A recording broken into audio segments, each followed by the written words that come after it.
Dear Watcher, if you haven't seen one of the biggest television shows to debut on Netflix, then let us tell you why you're missing out and need to grab a bowl of popcorn, a comfortable blanket, and prepare to binge on all the tea on the ton. After all, watched by 82 million households in the first month of its release, there's many reasons why Bridgerton is the perfect binge-worthy show. First up, the right mix. Normally, we're not so taken by Regency drama shows since there's lots of history and politics at play, and keeping up with all the heavy undertones can be a bit mind-boggling. But with Bridgerton, we have the perfect mix of romance and drama, gossip and scandal, and mysteries and comedy. Whether it's figuring out the identity of Lady Whistledown or whom the handsome Duke will end up with, we're talking the first season here, folks. The show manages to keep us absolutely hooked. We are literally introduced to Eloise as she stands and screams at the staircase, urging her sister to hurry up. Any character that starts her introduction by asserting her fiery nature is a favorite in our book. We truly believe Netflix made Bridgerton a purely feel-good show,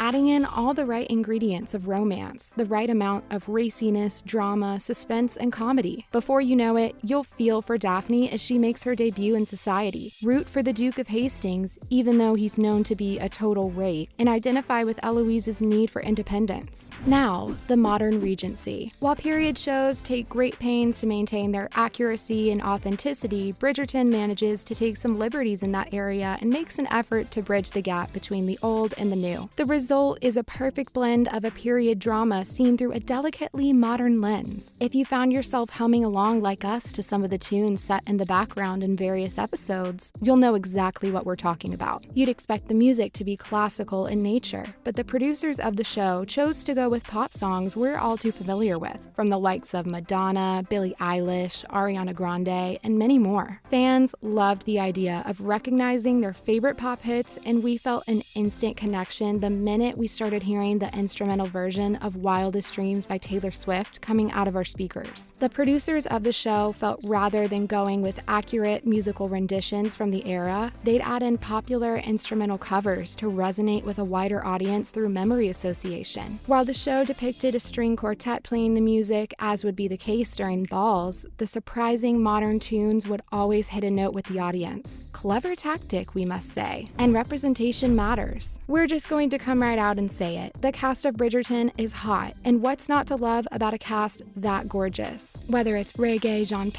playing the sexy Duke of Hastings, or Phoebe Dynevor bringing Daphne to life as a demure beauty making her way in society, the cast of the show looks like they were practically born for these roles. Upon being asked about the show, actor Dylan Sprouse eloquently said, "Those are some of the most beautiful actors I've ever seen in my life." We can't agree with you more, Dylan. Looking magnificent in Regency clothes and making eyes at each other isn't the only thing the actors of Bridgerton are known for. Another thing we're loving is the fact that diversity plays a major role in the show. The Regency set drama was applauded for making great strides in representation as they depict protagonists of color as British aristocratic royalty. While we see a mix of white and black ethnic backgrounds in the main ensemble, we also have Asians playing the roles of the supporting cast and some extras. This is especially true for season 2, as the show was welcomed with huge support with the casting of popular actress of South Asian descent, Simone Ashley, as one of the show's protagonists. Representation is slowly but surely becoming the integral ingredient for successful television, and we're glad Bridgerton has given us an example of how to do it right and still remain fun. While the idea of a diverse cast to represent a more modern era in an otherwise historically white show isn't revolutionary, what's definitely worth appreciating is the need to show people of color and powerful roles, something that wouldn't even have been considered in the past. There's been plenty of political debate surrounding the show's casting of black actors as protagonists, with some believing that the show becomes historically inaccurate, but others claim we need to keep racism a thing of the past. Netflix definitely produced Bridgerton with a sense of modernity and inclusivity, and we're here for it. Now, the character development. Speaking of diversity and inclusivity in the cast of Bridgerton, another thing to admire is the development of characters. While the show is primarily set to a familiar Jane Austen-esque tune, boy meets girl, they hate each other but eventually fall in love, Pride and Prejudice, anyone? With a little scandal thrown in for good measure. The development and storylines of sub-characters are as interesting as the protagonists. There's more than one storyline to identify with, and that's something we love about the show. You could identify with Daphne, who feels the burden of responsibility but also aches for true love and motherhood. It could be Penelope, always in the shadows but harboring a huge secret. Or it could be Eloise, our personal fave, who yearns for independence and more from life than husbands and hysterical mothers. Eloise is her own kind of woman, and we love that. We've been given a heroine whose entire identity doesn't revolve around looking for a husband to live her life. Her feisty nature, her unabashed sarcasm, and her disdain for socializing with the ton's high society are a refreshing breath of fresh air.